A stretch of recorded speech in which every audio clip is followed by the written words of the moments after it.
Alléluia. Donc, pour me présenter vite fait, pour ceux qui ne me connaissent pas, je m'appelle Pasteur François. Je demeure à Sept-Îles. Je suis marié d'une merveilleuse épouse depuis 12 ans. Il ne faut pas que je me trompe. Elle va peut-être m'écouter. Et ça fait 20 ans que je suis avec elle. Et puis, j'ai 3 enfants. J'ai Anne-Ève qui a bientôt 11 ans. J'ai Laurelie qui a 6 ans. Et j'ai Louis-Charles qui a 2 ans et demi. J'ai une belle famille. Amen. Pour ceux qui se posent la question, j'ai l'air jeune, j'ai une grosse barbe, j'ai 37 ans. Mais je mets une barbe parce que si j'enlève ma barbe, je parais à peu près à 19-20 ans. Ça, c'est vrai. Mais bref, en fait, je vais essayer de faire ça en 2 parties, puis pas trop long, parce que le Seigneur m'a mis à cœur de prier pour vous, si vous avez des besoins. Vous avez besoin de paroles prophétiques, je vais en avoir, je le sais. Si vous avez besoin d'être délivré de quoi que ce soit, le Seigneur va vous délivrer. C'est des choses courantes, on le vit à tous les jours. Hier, on l'a vécu avec un de nos frères après l'évangélisation. C'était vraiment merveilleux. Donc, ça fait partie de ma vie chrétienne parce que c'est ça la vie chrétienne. Tu ne devrais pas être étonné de miracles, pas étonné de guérison, pas être étonné de sauver des âmes, pas être étonné que Dieu te parle, que tu vis Dieu, parce que ça fait partie de la vie chrétienne. Tu sais, ça ne dit pas la mort chrétienne, ça dit la vie chrétienne. Alléluia! Parti pour prêcher, mais je reviens à mon témoignage. Donc, moi, j'ai été élevé d'une famille chrétienne à peu près, des parents qui étaient baptistes. J'ai été dans l'Église jusqu'à l'âge de 12 ans environ. Puis à l'âge de 12 ans, mais je m'avais un peu révolté de l'Église, donc je suis parti dans le monde. Et au meilleur de ma connaissance, vers l'âge de 6 à 8 ans, je vais toujours m'en rappeler, j'étais dans l'église, d'une église baptiste, puis je les salue, puis je suis encore en lien avec eux, amen. C'est des frères et des sœurs qui aiment le Seigneur. Des fois peut-être différents de nous, mais ils aiment le Seigneur, puis c'est important de respecter ça. Donc, j'étais un jour devant le pasteur, puis le pasteur prêchait la parole, puis j'étais assis, puis je disais, Seigneur, j'ai dit, est-ce que c'est ça l'église? De venir dimanche après dimanche. Ça fait réfléchir, hein? Ça rentre dans face. Donc, j'étais assis, puis j'avais à peu près 7 ou 8 ans. Puis je me disais, Seigneur, est-ce que c'est ça, l'Église? Puis j'ai dit, Seigneur, je dis, montre-moi plus de qu'est-ce que je vois. Hey, j'étais jeune, là. Puis j'ai eu cette prière-là dans mon cœur, puis je l'ai demandé à Dieu. Donc, il a sûrement entendu ce que j'ai dit. Amen. Et puis, lorsque j'ai rencontré le Seigneur à l'âge de 27 ans, je ne l'ai pas juste rencontré avec une parole, je ne l'ai pas juste rencontré par un témoignage ou quelque chose sur Internet. Moi, je l'ai vécu. Jésus m'a apparu, je l'ai vécu. Fait que c'est dur de renier qu'il n'existe pas. Amen? Mais je peux vous dire qu'il est ressuscité. Je peux vous dire vraiment c'est quoi lorsque tu es à côté du Seigneur, la présence qui dégage. Je n'ai jamais vécu une présence de sainteté, ça transperce le corps. Son amour transperce ton corps. Sa justice transperce ton corps. Il n'y a même pas besoin de te dire qu'il est là ou de le voir. Il peut juste être en arrière de ton côté et tu le sens, ton esprit acclame son nom. Amen? J'en parle, je sens déjà la présence de Dieu.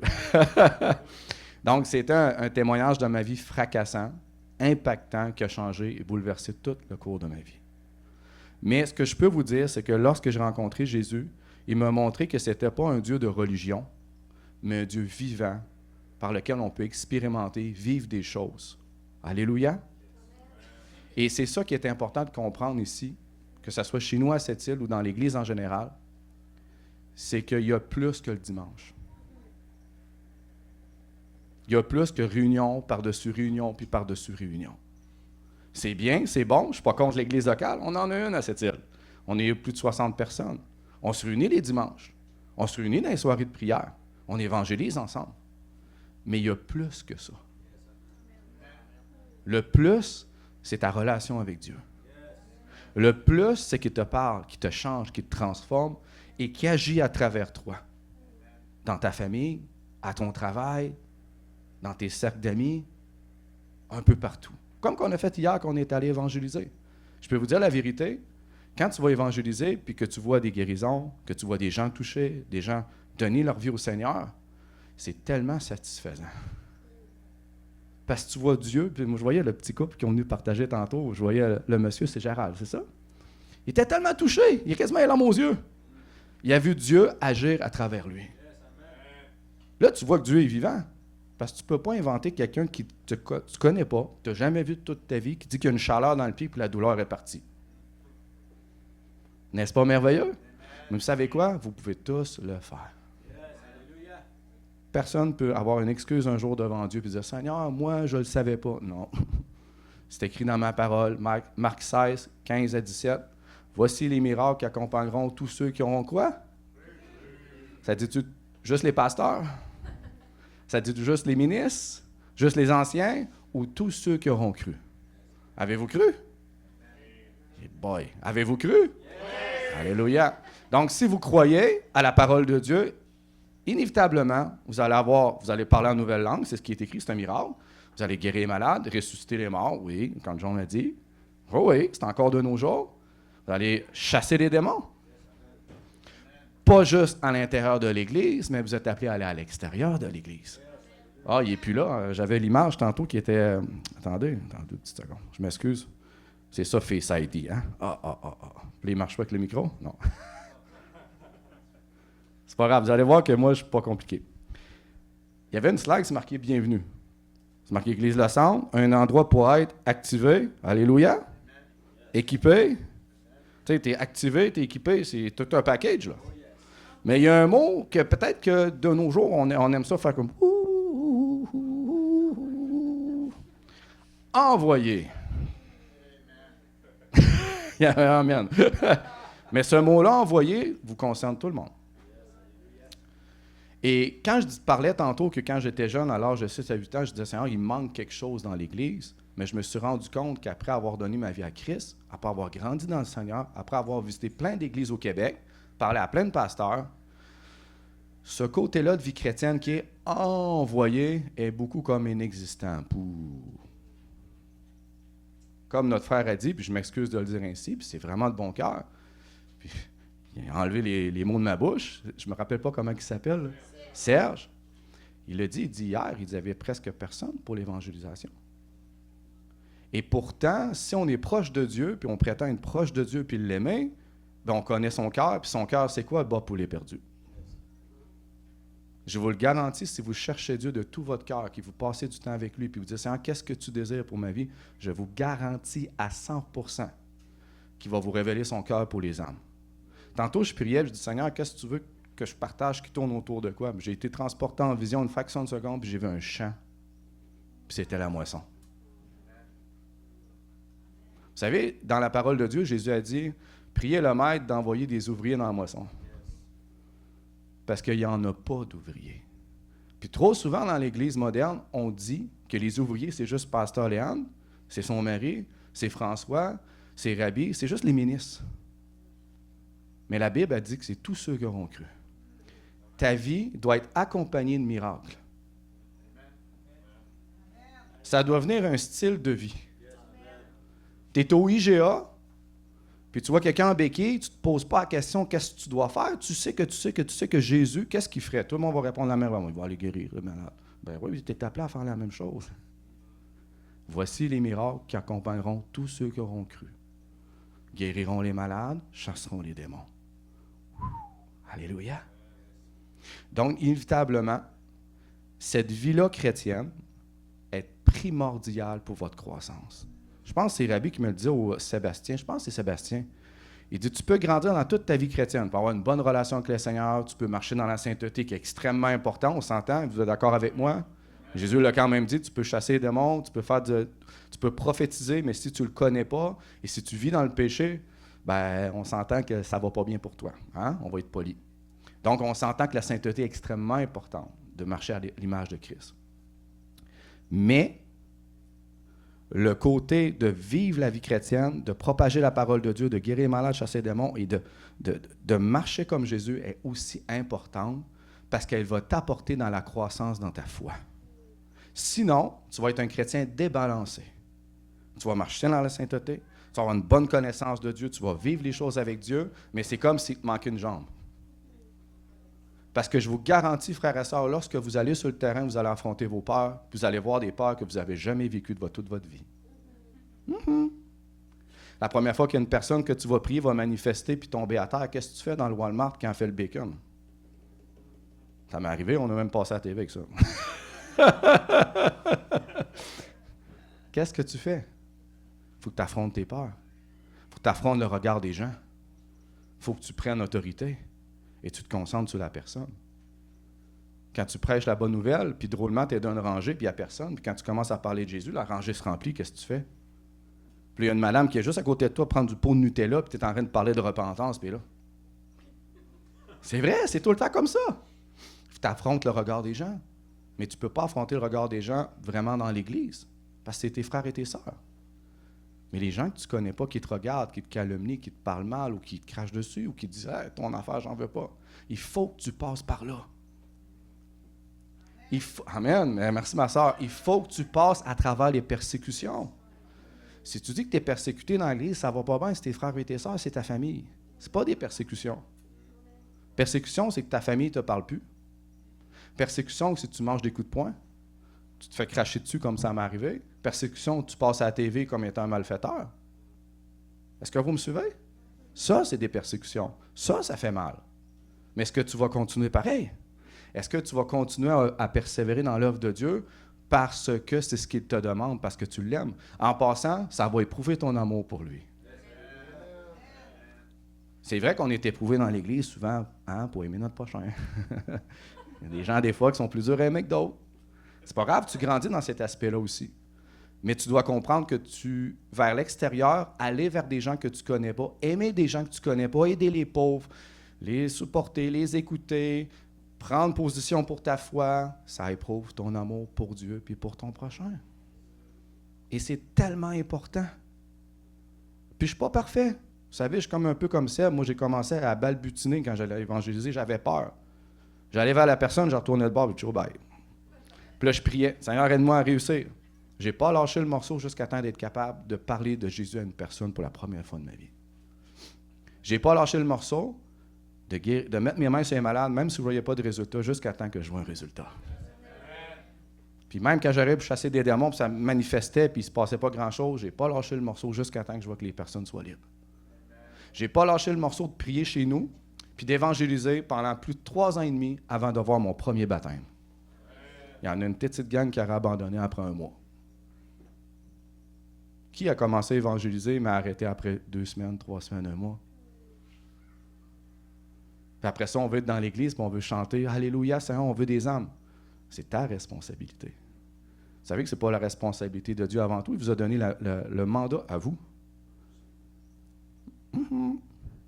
À ce que je sache, je n'ai pas vu d'ange encore apparaître en général pour sauver des âmes. La Bible a dit que les anges se posent des questions sur l'Évangile puis la grâce de Dieu parce qu'ils ne le vivent même pas eux-mêmes. C'est vous qui l'avez. C'est vous qui l'avez goûté pour le dire aux autres. Alléluia! Et cette responsabilité revient à l'Église, à chacun d'entre vous. La Bible dit qu'avant, même dans le ministère, on est tous des disciples. Je vais aller un peu plus loin, puis ça fait mal. Vous êtes prêts? La Bible a dit qu'aimer Dieu, ce n'est pas en parole seulement, mais c'est en action. Donc, si tu prétends aimer Dieu, mais que le restant de semaine, tu ne vis pas pour Dieu, tu as peut-être de l'amélioration à avoir dans ta vie chrétienne pour aimer davantage le Seigneur. Donc, ça veut dire que quand on te voit, on devrait voir Jésus. Alléluia! On va avoir des yeux qui brillent, comme mon frère Jesse. Puis non, il n'a pas pris rien, c'est vraiment Jésus. On devrait voir Jésus dans tes paroles, dans tes actions, dans ta façon de penser, n'est-ce pas?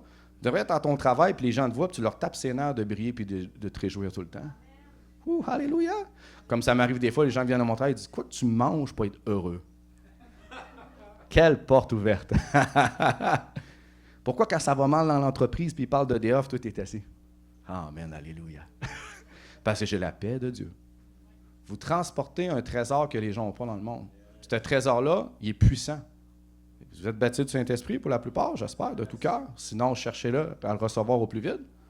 Mais le baptême du Saint-Esprit, que la puissance de Dieu, elle est là pour être des témoins, pour manifester les dons de Dieu, par la connaissance, le discernement des esprits, les miracles, les guérisons, toutes ces belles choses-là. Ce sont un don pour les autres. Fait que si tu caches le don à l'intérieur de toi, tu n'es pas un bon gestionnaire de la grâce de Dieu. Ça fait mal, ça aussi, hein? Ben, on en parle dans la parole. Qu'est-ce que Jésus a dit pour ceux qui avaient 3 talents puis 5 talents? Ben, il dit qu'ils ont des talents, qu'ils les mettent en pratique. Dieu en donne plus, mais ceux qui les ont cachés, qu'est-ce que Jésus a dit? Serviteurs paresseux, infidèles. Tente pas d'entendre ça au ciel un jour devant le Seigneur en disant « Ouais, tu l'as raté pas mal, hein? Puis il dit, même ce que tu as, on va le donner aux autres. Vous savez, je vais être vraiment honnête avec vous, si Jésus était là aujourd'hui dans l'Église au Québec, je pense que ça brasserait. Même chez nous à cette île. Parce que le peuple de Dieu a pris un tournant, l'a éloigné du mandat officiel qui est de sauver les âmes. Tantôt, notre frère disait, hey, il dit, ça bouille. Il dit, vous brillez pour pouvoir évangéliser. Mais vous savez, de briller, d'avoir le feu d'évangélisation, ça se passe à genoux. Ça se passe dans la chambre avec le Seigneur, puis à prier, puis à le chercher, puis à dire, Seigneur, j'ai besoin que tu m'aides. Je veux connaître ton cœur. Je veux connaître tes désirs. Je peux vous convaincre, je suis parti loin, mais c'est pas grave. En tout cas, vous allez me connaître, je repars un peu à droite puis à gauche, mais je pense que ça se suit. Un jour, il y a un an environ, je vais le compter, mais toi, tu l'entends tout le temps, mais ça me le dit de le compter.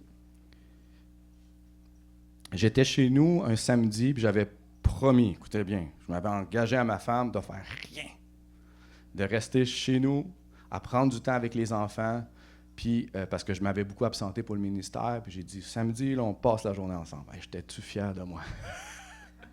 Fait qu'on se lève le bon matin, puis je joue avec les enfants, puis ma femme est contente, puis j'entends le Seigneur me dire, mon enfant, es-tu prêt à faire un pas de foi pour moi?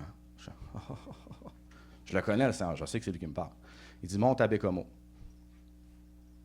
J'ai dit, Seigneur, j'ai dit, tu sais, j'étais dans mon cœur, puis je parlais, j'ai dit, Seigneur, tu sais-tu que Bécomo, c'est à 2h30 de cette île, puis j'ai promis à ma femme de passer du temps avec ma famille. Va. J'ai dit, si c'est vraiment toi, ben, il va falloir que tu changes le cœur de ma femme, parce que si je me désengage de ma promesse, je vais coucher sur le sofa quelques jours.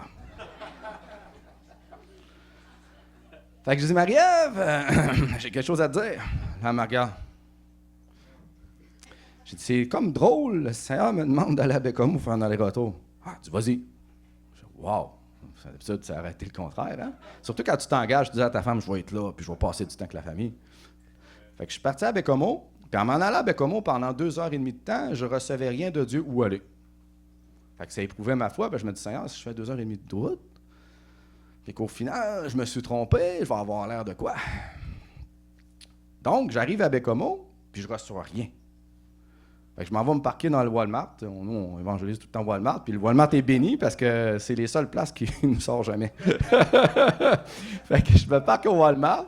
Puis je prie. Puis je dis, Seigneur, là, faut que tu me parles. Je vois une vision IW. Ah, ça tombe bien, j'ai faim. Fait que je m'en vais à IW.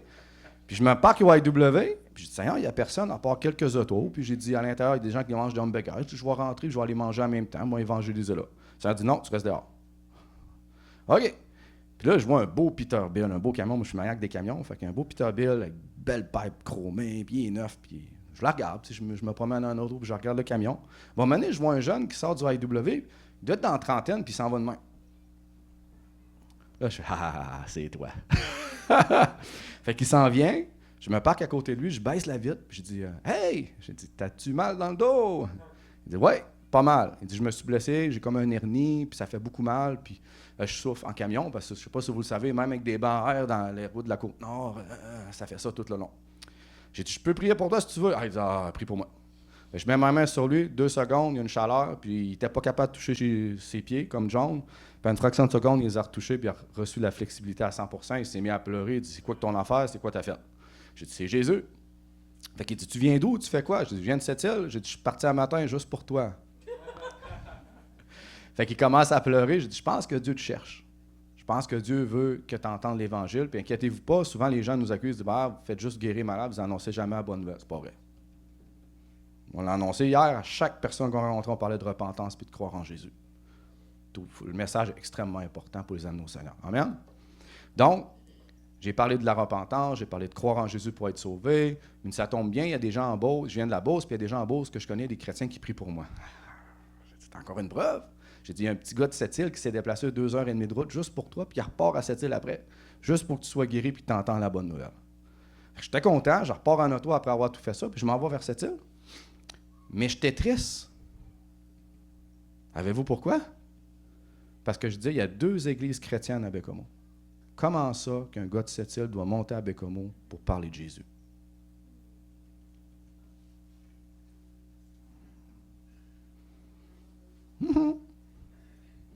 Fait que j'ai dit, Seigneur, il faut que tu me parles, je ne comprends pas. Puis j'avais aucune mauvaise intention dans mon cœur, je n'étais pas orgueilleux, j'étais triste. Parce que je les connais, les églises. J'ai déjà été là. Puis le Seigneur m'a dit, première parole qu'il m'a donnée à mon esprit, il dit, mon enfant, pourquoi qu'il m'a envoyé? Il dit, je sais que je peux toujours compter sur toi. Ça fait mal. Parce que est-ce que Dieu peut compter toujours sur toi? L'autre réponse qu'il me dit par la suite, vis-à-vis pourquoi que l'Église n'était pas disponible, bien, il m'a dit ça de façon très simple. Puis je pense que je l'avais marqué, puis je veux vraiment vous le dire, je m'excuse parce que je ne veux pas vous dire quelque chose de tout croche. Il a dit, mon peuple est distrait et il ne se soucie pas de moi. Est-ce que vous me faites juste imaginer, là, 2 églises de plus de 200 personnes, pas disponibles pour Jésus. Il n'y en a pas un dans la gang qui est à l'écoute de Dieu pour aller évangéliser. Il est obligé de mettre son scanner dans la ville de Sept-Îles puis voir un petit point vert qui... Ah, lui, ouais, je sais qu'il va y aller. Parce qu'il est disponible, parce qu'il est fidèle, puis je sais qu'il va vouloir tout mettre de côté pour moi parce qu'il m'aime. C'est un peu comme Ananias dans Acte 9. Mais imaginez le cœur de Dieu. Plein de chrétiens. Mais il dit, qui est disponible dans le lot? Puis je vous pose la question aujourd'hui. Êtes-vous disponible pour Jésus? Dites pas oui tout de suite. Êtes-vous disponible pour Jésus? Pas à votre façon, à sa façon. Avez-vous déjà lu Acte 9? Ouais, c'est quoi? Ah, OK. Avez-vous vu que l'histoire d'Ananias, Dieu a parlé à Ananias pour aller guérir l'apôtre Paul ses yeux, le baptême du Saint-Esprit, le baptême dans l'eau. Est-ce que vous vous rappelez cette histoire? Tout le monde l'a lu? C'est quand même assez impressionnant, là. Parce que tu dis que dans ces régions-là, encore une fois, il y avait plein de chrétiens. Fait que Dieu a encore passé son scan, puis il y avait le petit point vert d'Ananias qui flashait. Il y avait peut-être des petits points jaunes. Les petits points jaunes, c'est je vais y aller, Seigneur, mais quand moi, ça va faire mon affaire. Je ne peux rien faire avec ça. Parce qu'il dit, c'est là que j'ai besoin. Puis il y avait peut-être des points rouges qui étaient affairés à faire plein d'autres affaires, puis il n'y avait pas le temps. Dieu ne peut pas travailler avec ça non plus. Il y avait besoin d'un Ananias qui était prêt à tout pour lui. Il y avait besoin d'un Ananias qui était prêt à tout mettre de côté, même sa vie, parce qu'il ne savait pas dans quoi il s'embarquait. Là. Il s'en allait voir l'apôtre Paul qui persécutait des chrétiens puis qui les tuait. Tu sais, il a comme dit dans le message, comme, Seigneur, tu sais-tu ce que tu fais? Sais-tu vers qui tu m'envoies? Puis le Seigneur l'a rassuré. Inquiète-toi pas, je vais lui dire combien il va souffrir. Yes! Mais, juste pour vous dire qu'il y est allé. Et il a contribué au salut de l'apôtre Paul. Alléluia! Un pas de foi. Bon, on n'entend plus parler de lui dans l'histoire, on ne sait pas ce qui s'est passé, il a peut-être pris une chire, il est peut-être correct, il a peut-être fini la course en vainqueur, gloire à Dieu. Mais tout ça pour dire que son pas de foi a contribué à un grand homme de foi, puis qui écrit la plupart des lettres dans le Nouveau Testament. Wow! Mais ça prenait une personne de disponible. Pas en son temps, pas comme il veut, pas à sa façon, mais disponible. Puis, ce que vraiment je vous exhorte, frères et sœurs, à vous, c'est pas juste de oui, François, je suis disponible, parce que tout le monde est disponible. Mais Dieu, il veut une disponibilité totale à lui. Une disponibilité où tu as du temps pour lui à tous les jours. Seul avec lui. Ton temps d'intimité avec lui. Il veut une disponibilité pour tes frères et tes sœurs, pour ton église locale, pour aider. J'ai une église de plus de 60 personnes. Puis pour vous dire la vérité, sur 60 personnes, j'en compte quelques personnes sur mes doigts de la main, des gens qui sont fidèles et disponibles. Qui, tu dois savoir un petit peu c'est quoi. Souvent, le pasteur, il a le rôle très large. Il emporte des culottes. Pas parce qu'il veut, parce qu'il est obligé. Parce que souvent, on s'engage à la légère. On fait 2 semaines, hein? Des fois, les salles, Rabi le sait, c'est pas mal le seul qui m'aide à faire les salles. Les gens, on avait posé la question à Sept-Îles, qui peut nous aider à faire les salles? Hey, j'avais eu au moins 10 mains. Ça a duré 2 semaines. Pouf! on n'entendait plus parler. Et imaginez ceci. Si tu as de la difficulté à être fidèle juste pour faire une salle, qu'est-ce que tu fais en arrière-plan qu'on ne voit pas? Souvent, frères et sœurs, notre fidélité que les gens voient, si on est infidèle, reflète notre vie chrétienne de façon générale. Si tu n'es pas fidèle dans les petites choses, tu ne l'es pas plus dans les grandes. Un enfant de Dieu est fidèle à Dieu, coûte que coûte. Un enfant de Dieu est fidèle dans ses engagements, dans ses paroles. Même si ça te fait mal, même si tu dis finalement, j'aurais peut-être pas dû m'engager, mais j'y ai donné ma parole, alors je vais respecter. Une personne fidèle, persévérante, constante. Vous savez, amen, alléluia. Vous savez aussi pour l'évangélisation, je switch, mais c'est très important, l'autre bout d'exhortation que j'avais, c'était que pour pouvoir grandir dans ta vie chrétienne, pour pouvoir voir des exaucements dans tes prières, pour pouvoir voir peut-être des gens sauvés, pour pouvoir voir des guérisons, des délivrances, faire des baptêmes, il faut que tu mets de la persévérance à ta foi. Tu sais, trop souvent on démarre, mais on abandonne. Moi le premier, on a tous fait ça, on est tous coupables. Tu sais, la Bible a dit que pour terminer ta vie chrétienne, celui qui persévérera jusqu'à la fin sera sauvé. Pas sauvé, vous comprenez le salut, mais pour rentrer dans la promesse de l'éternité. Qu'est-ce que la Bible te demande? D'être fidèle jusqu'à la fin, de persévérer jusqu'à la fin, d'être fidèle à Dieu. C'est la seule condition. Et c'est la même chose dans votre église locale. D'être fidèle à son église locale aussi. Amen. De nos jours, plus ça va, hein, plus que c'est rendu que les gens font 3-4 églises. Je ne sais pas si vous avez de problème là ici, mais nous autres à cette île, on voit ça un peu partout, même chez nous. Les gens ont de la misère à être un endroit et à être fidèles. Parce que savez-vous pourquoi? Parce que notre société inculque ça à cette heure. Quand ça ne fait plus ton affaire, jette, puis mets-la de côté, puis passe au suivant. Dans ton couple, ça ne fait plus ton affaire, mets-la de côté, passe au suivant. Est-ce que j'ai raison? Ton auto est encore bonne après 5 ans, vends-la, jette-toi un autre. John, il me regarde avec son... connaissait pas l'histoire, puis c'est mieux pas. Ça revient toujours au pick-up, hein, mon John? Oui, il se cache. On l'a exhorté, mais notre frère a comme pas écouté. Mais il faut de la persévérance dans tout ce que tu entreprends. Tu sais, vous allez me dire, « Ouais, mais mon frère, où tu prends ça? Je ne suis pas d'accord avec toi. Ça tombe bien. » J'ai des versets pour ça. Vous savez que pour sauver les âmes, dans 2 Timothée 2,10, Paul il dit « Je supporte tout à cause des élus. » Est-ce que vous êtes déjà mis à penser, ça veut dire quoi? Je supporte tout pour les élus? Ou à cause des élus? Ça veut dire que Paul était prêt à tout pour chaque âme qui allait venir au Seigneur. Supporter les prisons, supporter les coups de fouet, supporter de quasiment mourir en martyr, de se faire lapider, de se faire fouetter, de se faire jeter d'une ville. Il était prêt à tout pour un âme. Ils en ont sauvé plus qu'un, on s'entend. Mais il était prêt à tout pour les élus. Mais pour être prêt à tout pour les élus, il faut que tu mettes de la persévérance. Parce que pensez-vous que Paul a eu la vie facile? Il a eu la vie très dure. Vous allez dire, « Ouais, mais mon frère, c'est un apôtre. » C'est vrai. Mais dans la parole de Dieu, dans le livre des Actes, on voit des simples disciples qui sont morts en martyr. Pour Christ. Donc, c'était la norme dans ce temps-là. Puis nous, de nos jours, on est d'un confort total où on se fait presque ou pas persécuter. Puis je pense que c'est l'Église est le plus endormie comme ça n'a jamais été.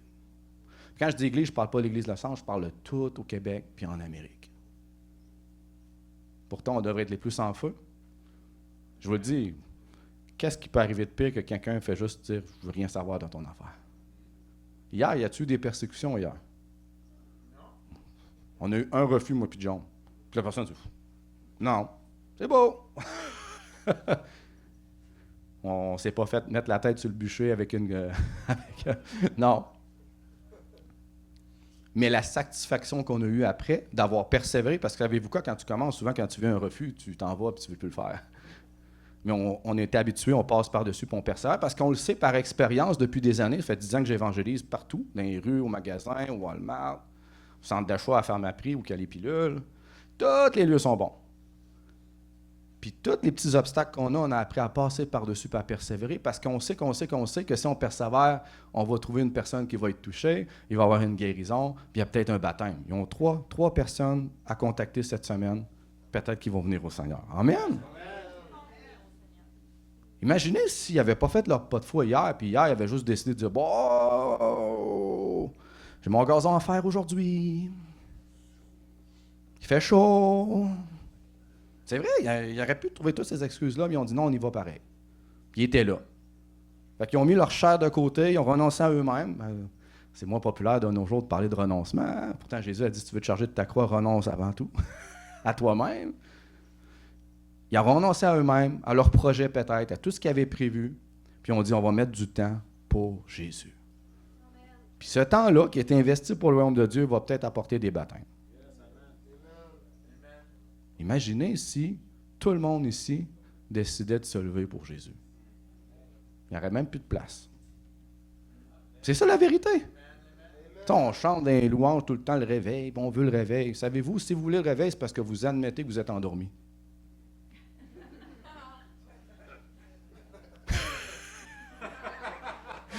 ça poup, poup. C'est vrai? Si tu es un chrétien qui a une bonne santé spirituelle, qui a une relation avec Dieu, qui se nourrit de la parole, qui est actif, puis qui se repose en Christ, comme les 3 éléments de la vie physique, manger, dormir, bouger, mais dans la vie chrétienne, c'est pareil. Manger la parole de Dieu, la nourrir, la méditer,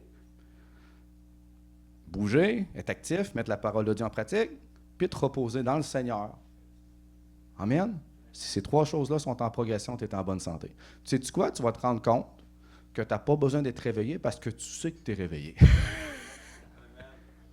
Tu vas avoir les yeux brillants, tu vas arriver ici le dimanche devant le pasteur Léon. Wow! Qu'est-ce qui se passe avec toi? J'ai passé du temps avec Jésus toute la semaine. J'ai prié. J'ai mis en pratique la parole au meilleur de ma connaissance, de ce que je sais. J'ai même témoigné. Je vous le dis, vous allez avoir de la misère à rester assis. Vous êtes là, je vous le partage en avant. On le vit à cette île souvent. Parce que la vie chrétienne, elle est vivante. Elle n'est pas endormie, puis elle ne souhaite pas un réveil parce que vous êtes déjà réveillé. Le réveil, c'est quand les chrétiens vont décider d'être des chrétiens. Le réveil, c'est quand les gens vont décider de marcher comme Jésus. Mettre la théologie de côté, mettre tous les gros messages compliqués, puis juste revenir à la simplicité de l'Évangile. Marcher comme Jésus. La Bible a dit, dans 1 Jean, celui qui affirme demeurer ou vivre pour Dieu doit marcher comme lui-même a marché sur la terre. Fait que là, tu ne peux pas dire, ouais, mais là, c'est au ciel. Non, sur la terre. Qu'est-ce que Jésus a fait sur la terre?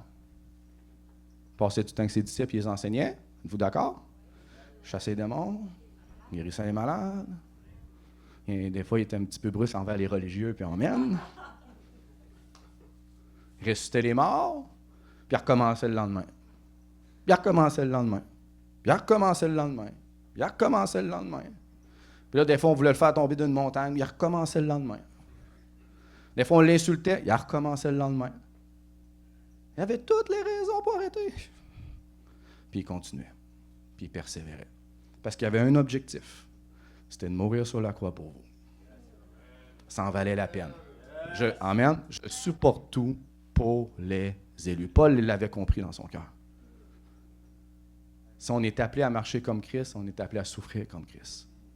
Si on est appelé à marcher comme lui, on est appelé à parler comme lui. Si on est appelé à marcher comme lui, on est appelé à guérir comme lui. Tu sais, Jésus a comme dit un message que de nos jours, on ne veut plus entendre, mais il a comme dit, vous ferez des miracles plus grands que moi. Puis il a dit, tout est possible à celui qui croit. Puis tu n'as pas besoin de travailler ta foi pour qu'elle vienne gigantesque comme une montagne. Il a dit juste une petite graine de moutarde est suffisante pour déplacer la montagne devant toi.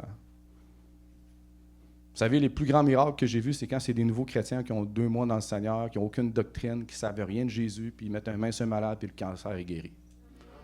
Parce qu'ils n'ont pas de théologie ici. Ils n'ont pas vécu d'échec. Ils n'ont pas vécu de persécution. Ils n'ont pas vécu de rejet, de peur, de crainte, de bouleversement. Ils sont comme all-in, sont peu. Ils sont comme, ah ouais, je peux mettre la main sur un malade, il va être guéri. Sois guéri. Le lendemain, 2-3 jours après, le monsieur arrive avec son papier de médecin, il dit, le cancer est parti, je ne sais pas ce qui s'est passé. Alléluia. Amen. On l'a vécu, je le vis. Mais là, après, viennent les persécutions, les obstacles, puis là, ça vient lourd, puis ça vient dur. Mais tu ne dois pas arrêter. Parce que Jésus n'a pas arrêté. Parce que Paul n'a pas arrêté. Parce que Pierre n'a pas arrêté. La Bible dit que les fondements de l'Église sont les apôtres. qui nous ont légué, montré ce qu'on doit faire, à l'exemple de Christ. Tu sais, dans la parole de Dieu, il appelait les chrétiens, mais avant tout, on est appelé des disciples. On est appelé à marcher comme Christ. C'est ça, un disciple. Mais les chrétiens, c'est parce qu'ils voyaient des gens imiter Jésus, marcher comme Jésus, faire comme Jésus, puis ils ont appelé des petits Christ, des chrétiens. Fait que quand on te regarde à ce qu'on dit, « Hey, pas un petit Christ, là, mais vous comprenez? » Je l'ai déjà entendu, mais c'est un chrétien. Parce qu'il marche, il parle, puis il agit comme Jésus.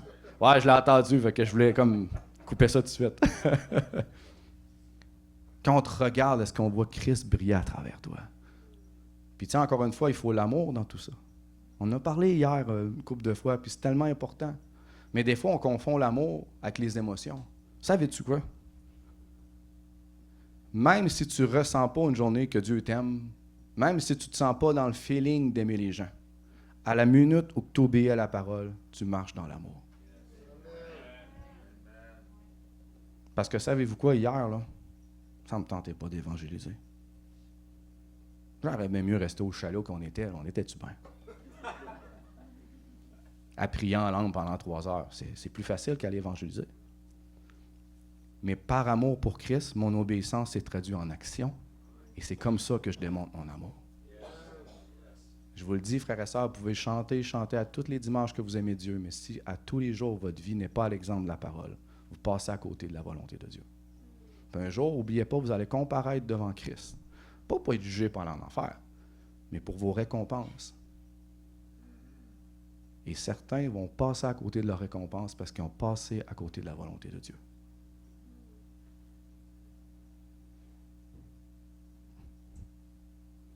Tu sais, pensez un jour, vous allez régner avec Christ. Déjà pas pire, ça. Tu sais, il dit le roi des rois, c'est vous les rois en passant.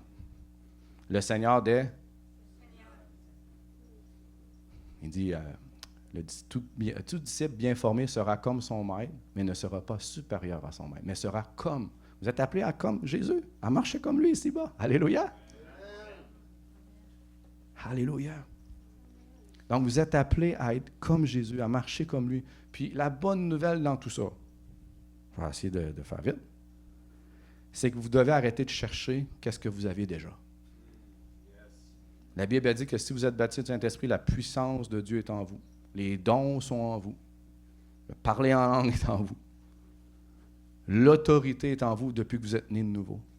Vous êtes approuvé, aimé, sanctifié aux yeux de Dieu. Hey, quel beau package. Amen. Vous êtes juste. Vous avez un avocat auprès du Père que si l'ennemi vient au ciel, dit « Hey, t'as-tu vu John aujourd'hui? Ça a acheté un pick-up de 64 000. » Jésus va dire non coupable. C'est repenti. Bref. Je t'avais dit que j'allais lâcher une petite coupe de shot, mon frère. Mais tout ça pour dire que vous avez le plus beau package en vous, à l'intérieur de vous, qui est prêt à exploser. Tu sais, quand on parle du baptême du Saint-Esprit dans la parole de Dieu, là, on ne parle pas d'une petite source qui t'amène dans la vie éternelle. Ça, c'est la nouvelle naissance, c'est le chemin de la sanctification qui est très étroit. C'est la petite source qui t'amène au ciel. Alléluia. Mais quand on parle du baptême du Saint-Esprit un peu plus loin dans l'évangile de Jean, ça dit que c'est un fleuve qui explose ou qui coule de toi. Alléluia. Fait que quand tu es baptisé du Saint-Esprit, là, tu comprends tellement que tu as le full package à l'intérieur de toi. Tu comprends tellement que la puissance est à l'intérieur de toi. Tu comprends tellement que tu es aimé, tu as l'autorité, pas juste à cause du baptême du Saint-Esprit, mais à cause que tu crois, tu es qui en Jésus. Mais bref, tu es tellement rempli que ça n'a pas le choix d'exploser autour de toi. Tu devrais une source de bénédiction pour tout le monde. C'est clair qu'il faut que tu aies foi en qui tu es en Jésus. Il faut que tu crois tu es qui. Parce que, tu sais, la Bible dit comme mon juste vivra par la foi. Fait que tu ne vis pas par les émotions, tu ne vis pas parce que tu entends généralement ou ce que tu peux percevoir autour de toi dans le monde physique, mais la Bible dit que tu vis par la foi. Fait que si Dieu dit que tu es saint, tu crois que tu es saint. Si Dieu dit que tu es approuvé et aimé, tu mets ta foi que tu es approuvé et aimé. Puis plus que tu vas croire et le déclarer, plus que cette réalité-là va prendre place dans ta vie. La Bible a dit on devient ce qu'on entend ou on devient ce qu'on dit.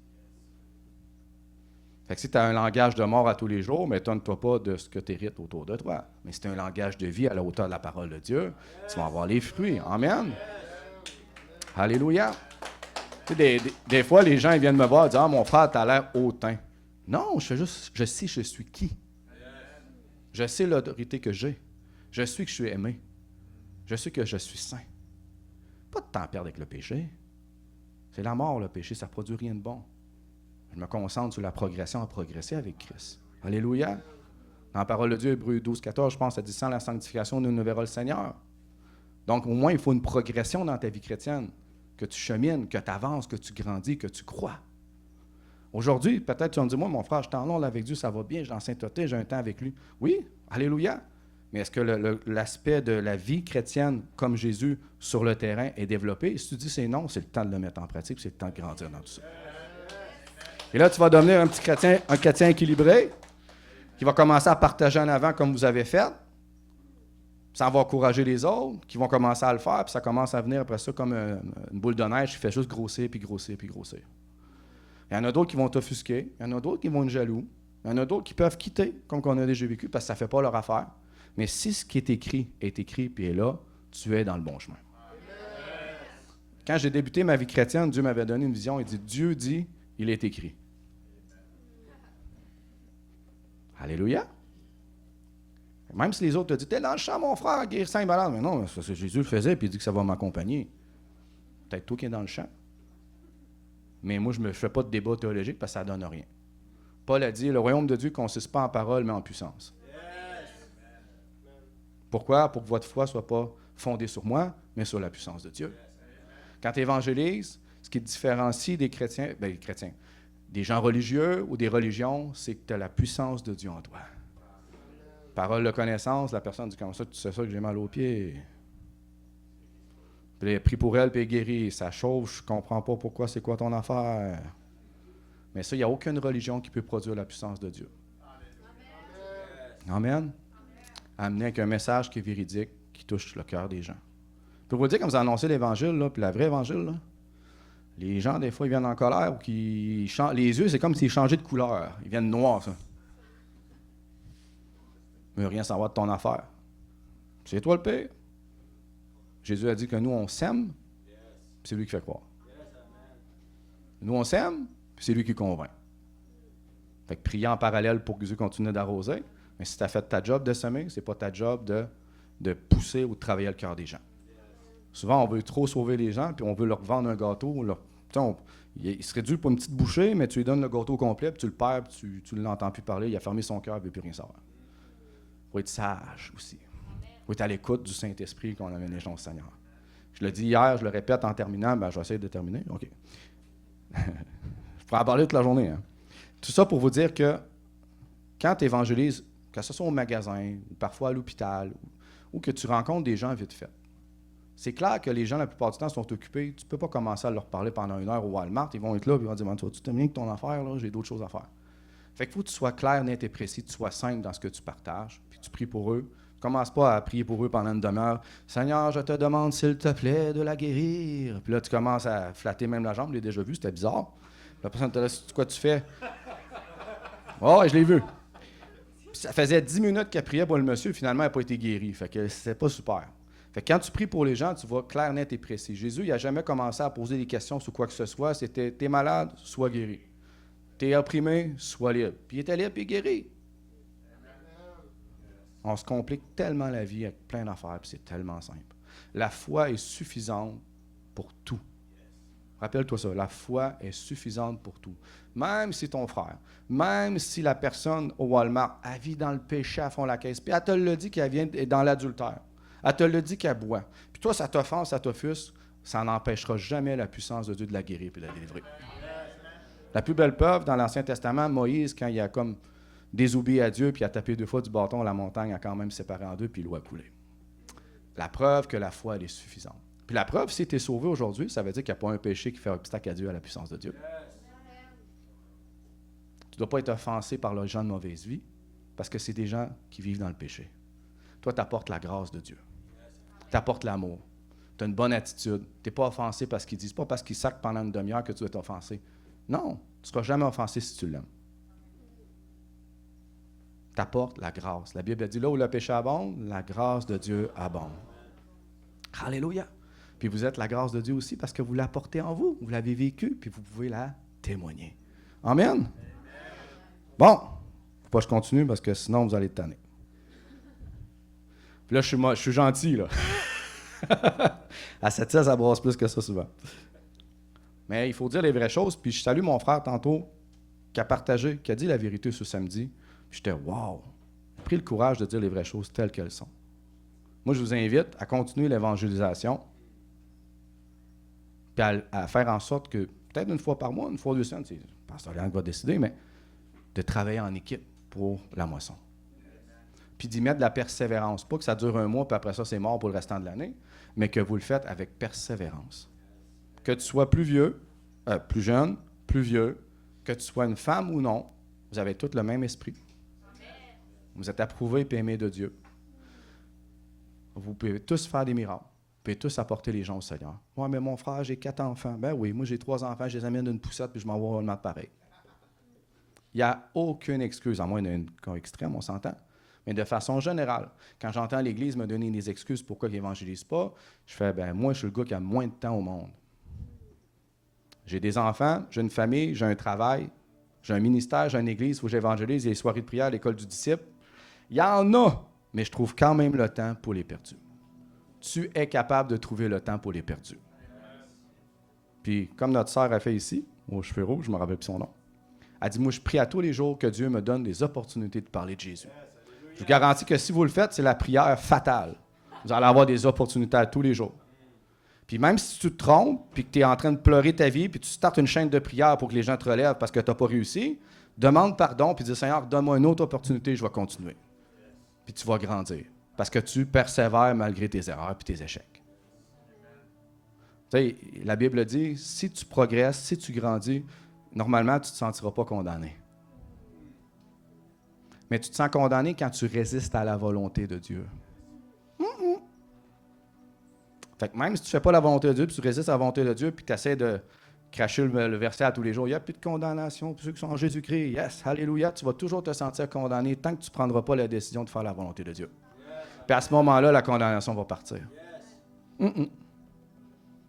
Trop souvent, j'entends les gens me dire, « Ah, mais mon frère, moi je suis à la grâce, je ne suis pas condamné. » Ouais, mais fait 1 an que tu es supposé te marier, puis tu ne le fais pas, puis tu vis dans l'impudicité. Je vous dis, ça haut la main, ça arrive souvent. Ouais, mais j'ai pas de condamnation. Je ne suis pas en train de te condamner, je suis en train de te dire la vérité. Tu te sens condamné parce que tu résistes à faire la volonté de Dieu. Et c'est la même chose avec l'évangélisation. Quand on en parle, les gens me le disent, peut-être Pasteur Léon va faire des feedbacks. Les gens, des fois, disent, « Oh, on se sent condamné, mon frère. » Mais savez-vous quoi? La question que je vous pose aujourd'hui, puis même je me pose, c'est pourquoi il y a une partie souvent de l'Assemblée qui ne se sent pas condamnée, qui est bénie, qui va porter du fruit, puis il y a une autre partie qui se sent condamnée. Souvent, la partie qui se sent condamnée, c'est pourquoi? Parce que moi, ça ne fait pas mon affaire. Ça ne me tente pas, j'ai pas le temps, j'ai autre chose à faire. Pas le fun d'entendre, hein? Mais c'est ça la vérité. Mais moi, je vous invite à tous vous unir ensemble pour la cause qui est la plus importante pour le Seigneur, c'est de sauver des âmes. Amen. Alléluia.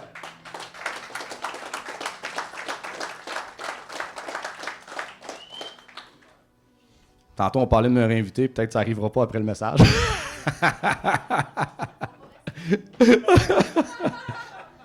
Ouais. Alors, avec moi, il n'y a pas de zone grise, c'est noir ou c'est blanc. Puis la Bible, il n'y a pas de zone grise, c'est noir ou c'est blanc. That's it. Ça devrait être toujours comme ça. Puis je vous le dis, c'est bon de se faire flatter dans le sens du poil, mais des fois, c'est bon de se faire brasser aussi. Un bon père corrige ses enfants. Moi, je vous aime, je ne vous connais pas, mais je vous aime de tout mon cœur déjà. Puis je sais que ça va porter du fruit dans beaucoup de cœurs. Puis, toi, Serge, ce que tu as démarré en allant évangéliser, continue-là avec eux ici. Sois un pilier ou quelqu'un qui va... Je ne sais pas comment le dire, je peux me tromper, je peux être dans le champ, là, mais dans l'esprit, tu sors du lot. Même si, comment je pourrais dire ça? Même si tu n'as pas la formation, ou peu importe, reste qui tu es, fais juste être fidèle dans l'évangélisation, puis essaye de regrouper du monde avec toi pour le faire. Seigneur me dit, ça prend juste une personne fidèle qui va se tenir coûte que coûte, qui va être là beau temps, mauvais temps, que ça aille bien, ça aille mal, qu'il y a 2, 3 personnes, ou qu'il y en a 10, ou qu'il y en a 20. Mais quelqu'un qui va être là steady, puis qui va aimer de la persévérance. Puis tôt ou tard, tu vas voir davantage le fruit autour de toi. C'est vraiment important ce que je te dis, mon frère. Je le vois dans l'esprit. Prends pas la parole en légère. Elle est vraiment importante. Je sais que peut-être tu es appelé à enseigner, mais j'en doute même pas. Mais l'appel d'évangélisation, c'est pour tout le monde. Mais des fois, dans une église, ça prend quelqu'un qui se tient debout puis qui persévère avec cette vérité-là. Amen. J'y crois que tu vas réussir, j'y crois que je vais t'en revoir peut-être dans 1 an ou 2, puis qu'il va y avoir quelque chose qui va se former à travers toi, peut-être ici, si Pasteur Léane le veut, bien sûr. Puis là, je vous le dis, ça ne prend pas un bac en théologie pour évangéliser. Vous êtes tous appelés à l'être, vous êtes tous qualifiés, vous avez tous le Saint-Esprit pour le faire. Ça prend juste une bouche, des pieds puis des mains juste pour dire « Oui, Seigneur », puis j'y vais.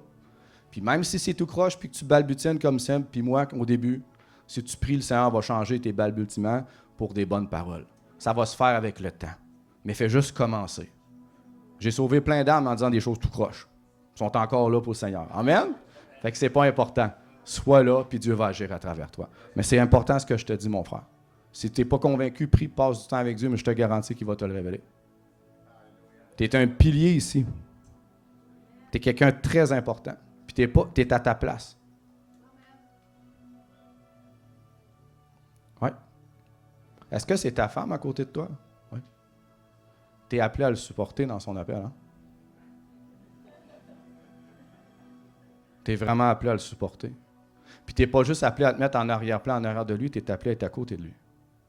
Tu es appelé à agir avec lui. Tu es appelé à faire avec lui. Trop souvent, la femme, elle se met en arrière-plan. J'en remarquais ça. Oui, on a les enfants, puis c'est bien, c'est votre premier ministère, mais trop souvent, j'ai remarqué que même moi, ou les ministères que je connais, la femme se met toujours comme en retrait, puis elle laisse l'homme en avant. Mais tu es appelé à être avec lui. Puis tu es même appelé, quand il va aller évangéliser, d'être avec lui. Même si ça ne te tente pas, que ça va, mon frère, je veux plus que tu viennes. Il va y avoir une grâce qui est sur votre vie la journée que vous allez décider d'obéir à ce que Dieu veut que vous fassiez.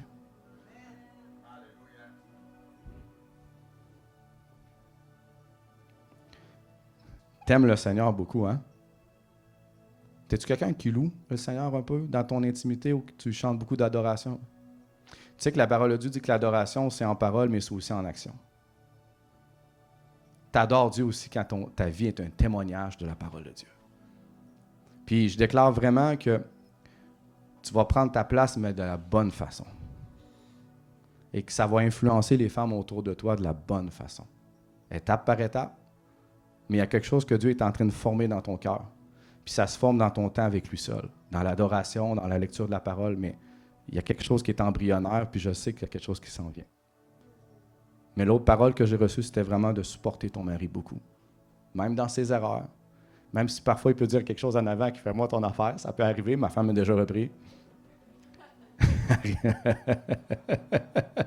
Souvent, hein, ils viennent, je vais toujours m'en rappeler, ma femme elle vient dans l'auto, elle dit « T'aurais pas dû dire ça, si tu avais été en avant, t'aurais pas été mieux. »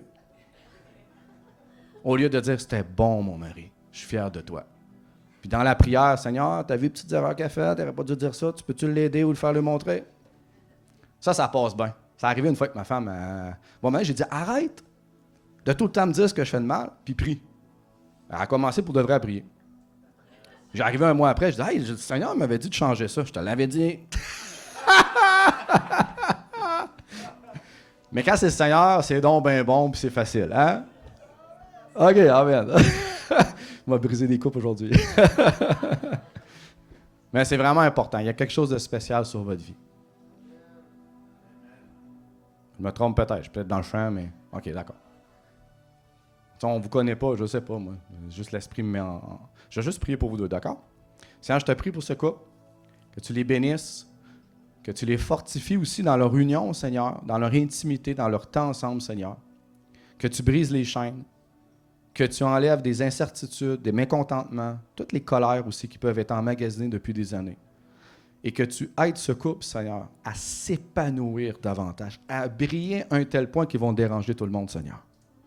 Une liberté dans la famille au nom de Jésus. Et que tout esprit qui tourne autour d'eux, qui les tourmente au nom de Jésus, out! Alléluia. Merci Seigneur de développer davantage l'appel que tu as formé en eux.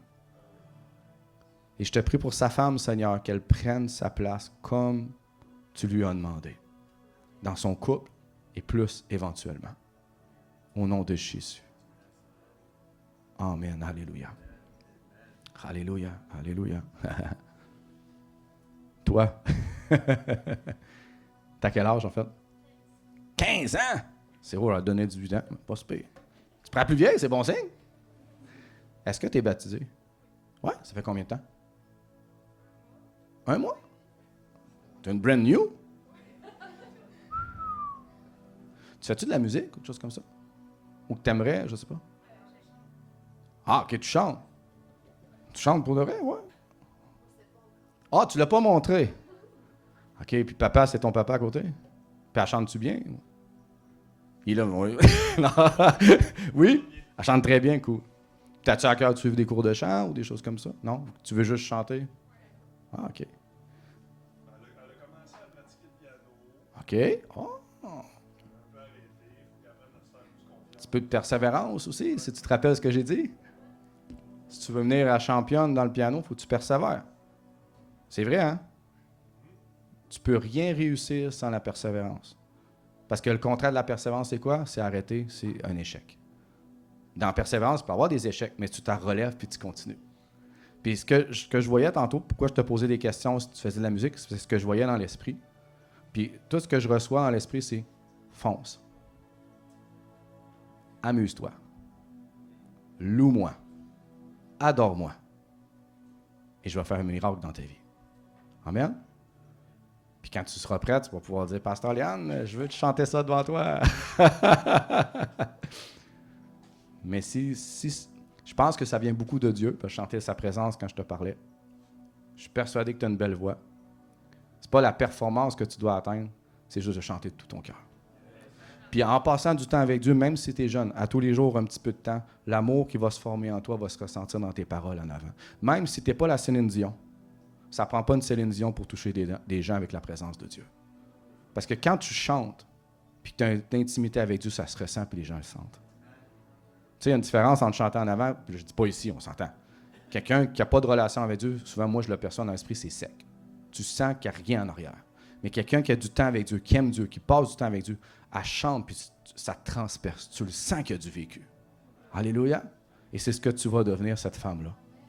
Mais lâche pas. Puis mets du temps. C'est important, le temps, sinon tu ne réussiras pas. OK? Je pense avoir un bon papa qui va t'aider, qui va te supporter dans tout ça. Je vais prier pour toi, d'accord?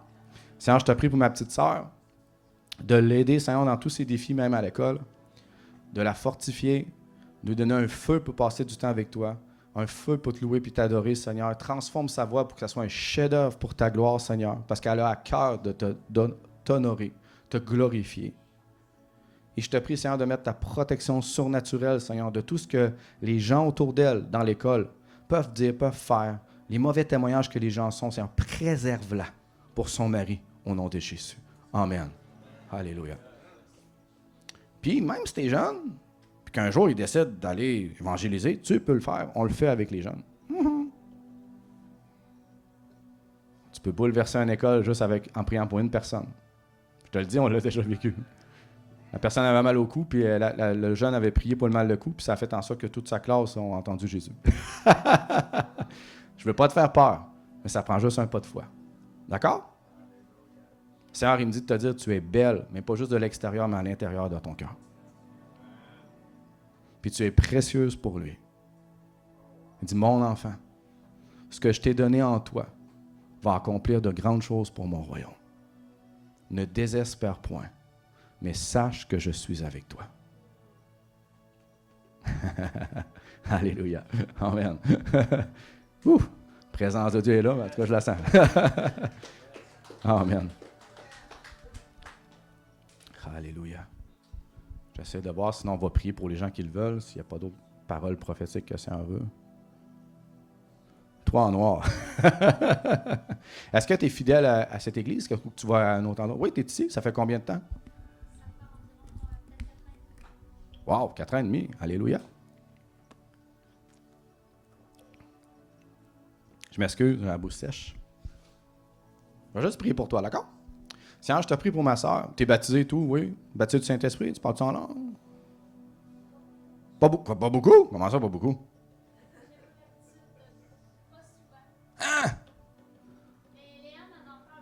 J'espère qu'on en parle souvent. Je la connais. Puis qu'est-ce qui te bloque pour ça? Le raisonnement, genre, qu'est-ce que je dis, c'est du n'importe quoi? OK.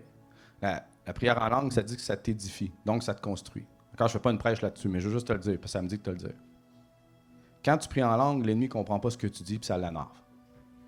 Puis la Bible dit que c'est le Saint-Esprit qui prie à travers toi des merveilles à Dieu, puis il prie selon sa volonté, des prières parfaites à Dieu. Ça se peut-tu que ça soit l'outil parfait que Dieu te donne pour prier? Même si tu ne comprends rien, même si tu ne sais pas ce que tu dis, lui, le Saint-Esprit intercède parfaitement pour toi. Tu sais, il n'y a pas meilleur que le Saint-Esprit puis Dieu lui-même qui prie pour toi en accord avec sa volonté parfaite pour ta vie. Quand tu pries en français, c'est une prière imparfaite parce que c'est ton raisonnement humain. Parfois, tu vas prendre un verset, personne, tu vas dire des choses qui sont encore ou non avec la volonté de Dieu. C'est ce que toi, c'est ta perception des choses. Mais quand tu pries en langue, la Bible dit même que tu pries la volonté de Dieu pour ta vie. Ça veut dire qu'il peut te révéler ce qu'il a prévu pour toi plus tard. Lui, il sait tout ce qu'il a formé pour toi. Il a préparé des bonnes œuvres depuis toute éternité pour ta vie. Il sait tout de toi. Il a déjà préparé le dessin, le chemin de ta vie que tu dois accomplir. Mais pour rentrer dans ces plans-là, tu dois prier en langue. Tu peux prier en français, c'est bien, mais après 15 minutes, tu es tanné, tu ne sais plus quoi dire. Mais tu peux prier en langue toute la journée. Tu peux travailler, tu peux faire le ménage, tu peux élever tes enfants. Tu peux même lire en priant en langue. Moi, je lis, des fois, ça marche. Parce que... Oui? OK. Je ne sais pas. Mais ce qui est important, c'est que tu es battu du Saint-Esprit depuis que tu es converti, puis que tu le mettes en pratique. Là, il faut que tu lâches le raisonnement humain, il faut que tu lâches le fait que je ne prie pas beaucoup pas. Ce n'est pas important. Commence à tous les jours à prier en langue. Tu peux le faire en le chauffant, tu peux le faire en travaillant, même si les gens vont passer dans ton bureau, bien, elle parle tout seule, elle. Ouais. Elle parle à Jésus. Mais mets-le en pratique à tous les jours, puis tu vas voir ta vie se construire, se fortifier, s'établir. Et là, drôlement, les choses vont couler plus facilement dans ta vie. Parce que tu pries des prières parfaites. C'est le Saint-Esprit qui va te faire rentrer dans les œuvres qu'il a préparées à l'avance pour toi. Dans les projets. Tu vas avoir plus de révélations plus facilement. Tu peux être plus sensible à la parole de Dieu, à l'Esprit de Dieu. Parce que là, c'est une prière parfaite pour ta vie. Pourquoi qu'on néglige ce qui est parfait pour nous? Juste parce que souvent, on le comprend mal. Fait que lâche le raisonnement, puis vas-y par la foi. Prier en langue, ça prie par la foi en passant. Ça prend un peu de foi, là, n'est-ce pas? Mais mets-y de la foi puis de la persévérance, puis tu vas en voir le fruit. Puis après ça, tu vas aller voir Pasteur Léonard, finalement, des enseignements, tu avais raison. D'accord? Je pense que c'est peut-être là-dessus que le Seigneur voulait parler, qu'on réenchérit ou qu'on redit des choses, mais c'est un point crucial et capital pour ta vie chrétienne, c'est de prier en langue. D'accord? Je vais prier pour toi. Seigneur, je te remercie pour ma sœur, je te remercie pour tout ce que tu fais pour elle. Puis Seigneur, on brise tout esprit religieux, on brise tout esprit de raisonnement humain. Et je te remercie, Seigneur, de mettre ta main sur elle, de la bénir, de la toucher, de la restaurer et d'établir un fondement de prière dans sa vie. Que le feu l'envahisse maintenant au nom de Jésus. Remplis-la, Seigneur. Touche-la au nom de Jésus. Et développe cette partie dans sa vie, Seigneur, pour faire un chef-d'œuvre à travers elle, au nom de Jésus. Alléluia. T'as-tu des enfants? T'aimerais-tu en avoir un autre?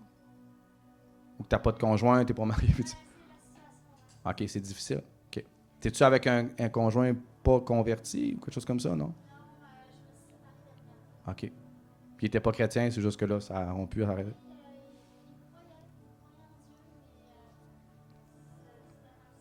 OK. Ben, sois patiente pour la suite. Puis l'idéal, c'est quelqu'un dans le Seigneur, qui est fidèle, qui porte du fruit, puis qui va pouvoir t'élever au lieu de t'abaisser. D'accord? Alléluia. OK. Est-ce qu'il y a des gens qui ont...